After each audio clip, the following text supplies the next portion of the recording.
Je m'appelle Valerio Dilda et je dirige pour la France notre pôle des compétences en opération. En un mot, les perturbations liées aux chaînes d'approvisionnement des entreprises sont... Je dirais multiples.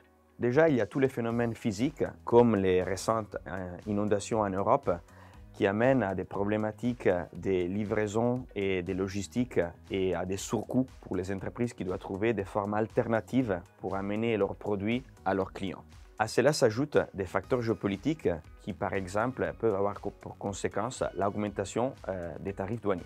Nos clients nous déclarent que beaucoup d'efforts ont déjà été faits, mais cela n'est pas suffisant. Au niveau des conseils d'administration, les discussions autour de la résilience s'accentuent et demandent des efforts supplémentaires dans les futurs à venir. Qu'est-ce qui explique ce besoin d'accélération? Il faut commencer par dire que beaucoup de choses ont bougé depuis la crise Covid. Par exemple, 73% des personnes interrogées nous disent avoir mis en place des logiques de double approvisionnement. 60% des répondants ont déjà entamé des stratégies de régionalisation de leur chaîne d'approvisionnement.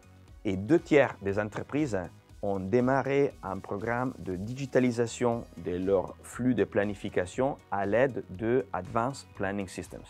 Mais nous rentrons dans une nouvelle ère où les exigences en matière de résilience vont augmenter de manière considérable. Il ne suffira plus d'augmenter les niveaux de stock dans les entrepôts. Il faudra mettre en place deux types d'actions supplémentaires, d'ordre tactique et d'ordre stratégique.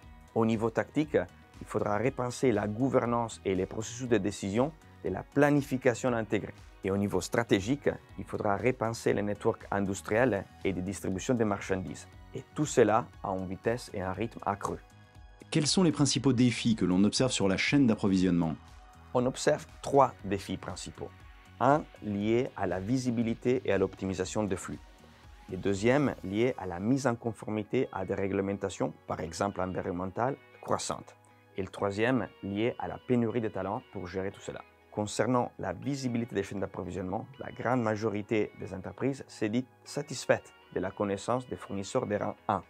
Mais cette même majorité, elle est fortement insatisfaite de la connaissance des fournisseurs de rang 2 et 3. Concernant la conformité, les réglementations environnementales et qualité imposent de nouvelles compétences en termes de suivi et traçabilité des matières sans précédent. Seulement 9% des répondants s'est dit prêt à relever ces défis. Concernant les talents, les grands défis viennent du fait que les entreprises cherchent des talents avec double compétence. Une compétence métier dans l'approvisionnement, la planification et la logistique et une compétence digitale et numérique pour manipuler la quantité croissante de données liées à la gestion de ces flux. Or, ces profils à double compétence sont rares et difficiles à trouver. Comment les entreprises peuvent-elles agir concrètement?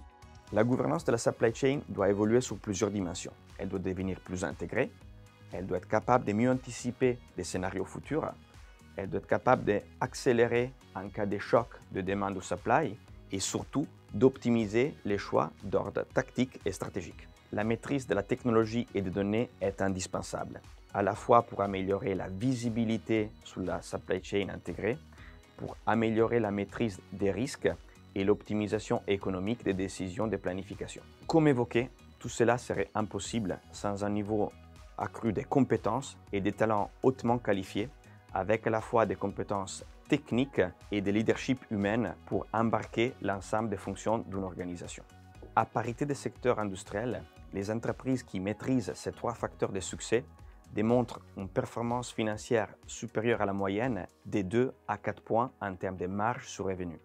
Et surtout un niveau de satisfaction et engagement de leur personnel nettement supérieur à la moyenne.